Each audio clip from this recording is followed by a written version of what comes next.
That's really absurd, dude. I would simply just give up that belt. Nope. This is revolting. Completely. I said to my son to be a true man.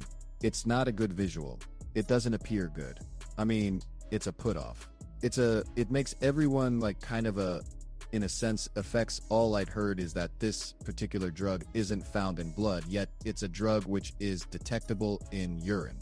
And they have been with a new test, right? The test is it a recent test? What I've also heard too is the US SADA's position. Go court taking drugs, face your charge. It's like bloody murder. If you bloody murder someone, Teofimo Lopez, Sr. BLASTS, Shakur Stevenson following a failed drug test. Teofimo Lopez Sr. holds nothing back, openly shaming Shakur Stevenson before their bout. He highlights claims of steroid usage, asking why the boxing scene keeps on praising him even after failing tests. This isn't mere critique, it's a full dismantling, giving a warning that Shakur's standing is at stake and his reputation's in danger before the fight even starts. I've no idea what... They like this kid a lot, man. No matter what they saying or whatever it is, he has steroids. Teofimo Lopez hits back at Shakur Stevenson. Teofimo pulls no punches, denouncing Shakur Stevenson for his failed drug tests. He calls it repulsive, which harms his standing and shatters fans' trust. Lopez stresses that this current issue goes far past just the fight. It's about revealing Shakur's standing and showing boxing that choices bring dire outcomes. Job. When I got jobs, I didn't do it. I just got back, took care of my health, and we came back and conquered.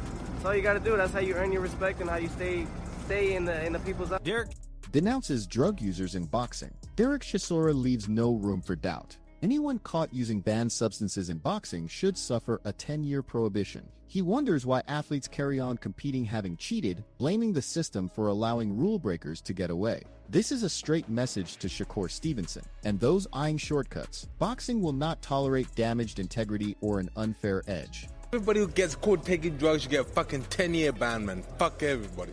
I don't understand why we have to fucking footsie around. Eddie highlights the urgency and doubt regarding Shakur Stevenson's failed drug tests. He points out that the British Boxing Board of Control has not yet acted and the legal circumstances are developing. Hearn's guarded but uneasy remarks underscore that the bout's result itself evidently British Boxing Board of Control aren't. So we have to speak with them, deal with the legal situation and see where it lands. And this is quite fresh. Obviously, I don't even think it's 30 minutes. I think it's more like 10 or 15 minutes since that. And, we'll see what roles. Hearn pulls no punches, publicly challenging Jermaine Franklin for the gall of asserting innocence after his failed drug examination. Hearn deems it an act of sabotage and a full system collapse, highlighting the pride and recklessness that compromises boxing. His fury issues a stern caution to Shakur Stevenson and every single combatant. Deception will not be accepted, and reputation demands a steep price. The sport of boxing observes intently. But do you know what is the absolute liberty about all of this? Is the way that he, after he failed that test on Monday, texts me, texts you, to say, I swear I've not taken anything. This is sabotage. This is just the system against me. Fuck off. It's an absolute... You know what? It makes me sick. Sick. That's... Davis is quite direct, describing athletes who test positive but still get to compete as treacherous and threatening. His candid critique reveals the double standards in boxing, underscoring the peril and unjust edge created by those who cheat. This delivers a distinct caution. The discipline will not permit compromised ethics. And we're still going to let him fight. Still was going to let him fight. Dillian White fought after he tested. Who? Dillian White. After testing positive, see, I didn't even know that. Bro, he's a snake, bro.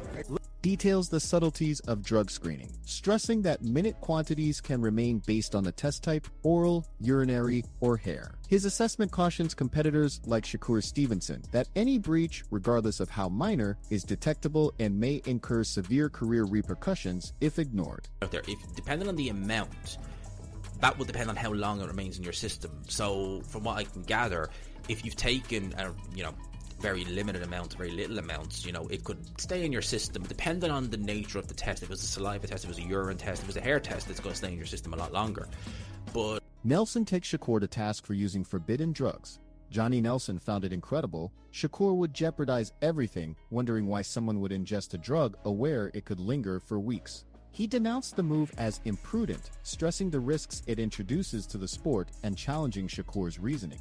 This is not merely an error. It represents a grave setback for integrity and ethics, underscoring the severe risks combatants take with forbidden substances and Take 9. Stays for 2 weeks. I don't know, why would you take it knowing there's a possibility that it's going to be in your system? And why would you take it for our sport anyway? Comments on Shakur's failed doping test. Adam Catterall characterized Shakur's error as truly stunning and profoundly disheartening. He underlined that any combatant found taking illicit drugs stains the sport's good name and disappoints followers and adversaries. Catterall's remarks underlined the gravity with which the boxing community views these offenses and demands responsibility at every level. Indeed, when any fighter fails a performance-enhancing drug test, it is incredibly shocking and disappointing.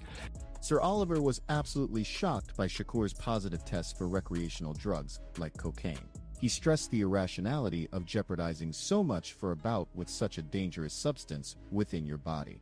Oliver sought answers, remarking on the imprudence of imperiling one's profession and rivals in such a high-stakes sport. Just stunned, astounded by what it truly is, recreational drugs, cocaine. You just ask, how did that enter your body? He certainly has some explaining to do.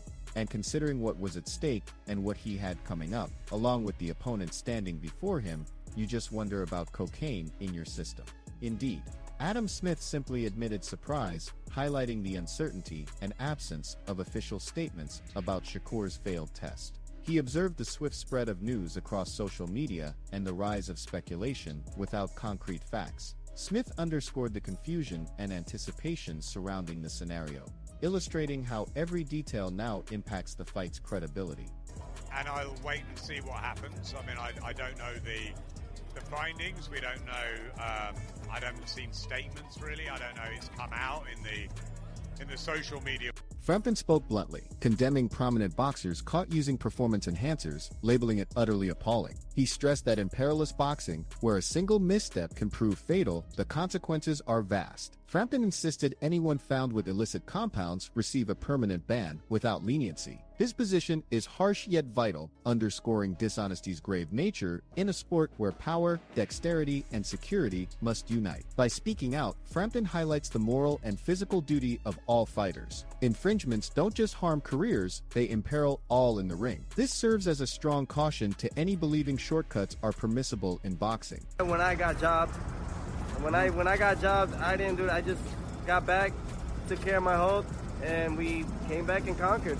That's all you got to do. That's how you earn your respect and how you stay in the people's eye. Labeled the situation as alarming for boxing, underscoring it's much more than merely a poor image. It represents a genuine danger to the sport's core honesty. He contended that when athletes fail their drug screenings, it transforms a disciplined, skill-focused contest into a disorderly spectacle. Bellew's phrasing highlights how perilous and uncontrollable the situation can seem, particularly when regulations are disregarded. He pointed to wider repercussions for safety, equity, and public faith in boxing, criticizing the system for not maintaining benchmarks. His viewpoint illustrates a distinct image. Doping controversies don't only hurt one athlete, they undermine the very basis of the whole sport. By portraying the dispute as a spectacle, Bellew cautions fans and combatants both that responsibility is essential and that the sport needs to reform itself before it forfeits trust. Within the sport, it isn't just poor, it's terrifying. But hear me, this is not boxing as an athletic pursuit. This is a freak show. Adeola Depo commented on the surprising report of Shakur's failed drug screening, proposing the substance might have gotten into his body through different avenues. Although he conceded that appears improbable, he advocated granting Shakur the presumption of innocence, displaying prudence and impartiality. Yet, Oladipo couldn't conceal his amazement, frequently calling the circumstance bizarre. He stressed the unmatched character of the event, underlining how uncommon and perplexing such pre-bout disputes are at this tier. By examining the possible justifications while recognizing the gravity of a prohibited chemical appearing, Oladipo demonstrated the narrow distinction between inadvertent. Watched Deontay Wilder's. I've been ringside for 2 of Deontay Wilder's last 3 fights. I watched the last fight. He's not in his prime. I mean, he is several. Kenzie voiced his astonishment at the outcomes of Shakur's failed drug screens, wondering how both the A and B samples could register positive for a prohibited compound. He pointed out the absolute unlikelihood of these outcomes, characterizing it as a perplexing and troubling scenario for the sport. Mackenzie elaborated on the gravity of failing successive samples, stressing that this is far from merely a simple error. It represents a blatant breach of the regulations that uphold boxing's integrity. He emphasized the ramifications for Shakur's professional path, illustrating how recurrent positive tests compromise a fighter's credibility. By dissecting the astonishing character of the matter and highlighting responsibility, Mackenzie portrayed a controversy that jeopardizes not only Shakur, but the sport's own reputation. How can he give a sample and then a B sample and they both come back positive for a banned substance? It doesn't make any sense. Davis disclosed that he hadn't been following Shakur's case until lately, depending on his fellow journalist Jeremy Wilson, the Telegraph's doping specialist, for facts. Davies stated that Shakur had been consuming about 14 distinct supplements, an astonishing figure that prompts instant alarm bells. His understanding emphasizes how readily athletes can become entangled in intricate anti-doping regulations and how mixing compounds can cause grave issues. Davies' analysis highlights the magnitude of the problem and the significance of clarity and oversight within boxing. By explaining the failed tests, he demonstrates how continual supplement intake, even without explicit aim, can escalate into dispute, jeopardizing a fighter's future and questioning their credibility in the sport.